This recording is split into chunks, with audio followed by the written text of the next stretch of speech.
In his book, A Sense of Well-Being in America, psychologist Angus Campbell tells us that one of the common threads to happiness is one's sense of having control over their own life.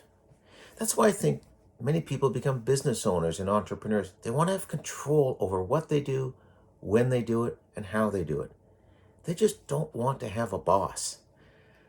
I'm Paul Barreca, Wealth Advisor and Director at West End Wealth Planning, IPC Securities Corporation, and I'm a business owner just like you. Now, I did radio work for over 2 decades, talking about financial issues to people, trying to help them out. And during that time frame, I met with literally hundreds and hundreds of business owners and entrepreneurs, and they came to my office looking for help. And I noticed there's some common threads in these people. One, they work hard. They have a good income for the most part, have a good balance sheet, but they also tend to spend a great majority, if not almost all of their time, working in their business, toiling with the day-to-day issues, putting out fires, and often having not much time, if any, to work on their business in the big picture strategic planning.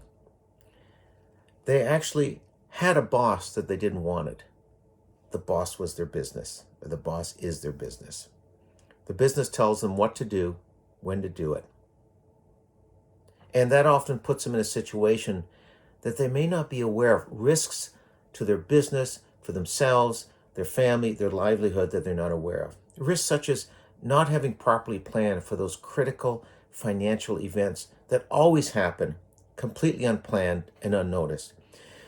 Risks to the erosion of your hard-earned wealth through taxes, both now and down the road when you plan to either sell or transfer ownership of your business. And risk to your entire retirement because you're putting too many of your eggs in one basket, and we don't have a source of tax-efficient alternative wealth which to draw on later in life. These business owners don't know what they don't know. They have their own business blind spots.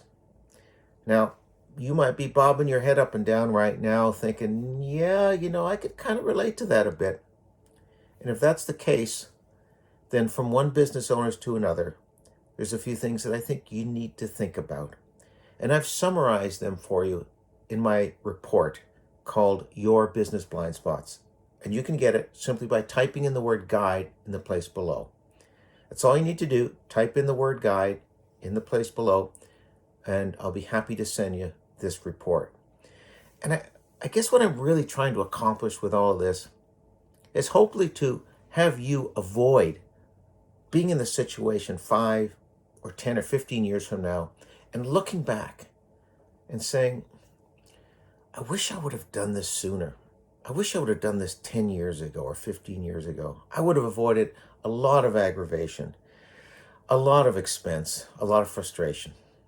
So again, all you need to do to get my report, Your Business Blind Spots, is to simply put in the word guide in the space below. I'm Paul Barreca, Wealth Advisor, Director at West End Wealth Planning, IPC Securities Corporation. I look forward to sending you my guide and having an opportunity to chat with you down the road.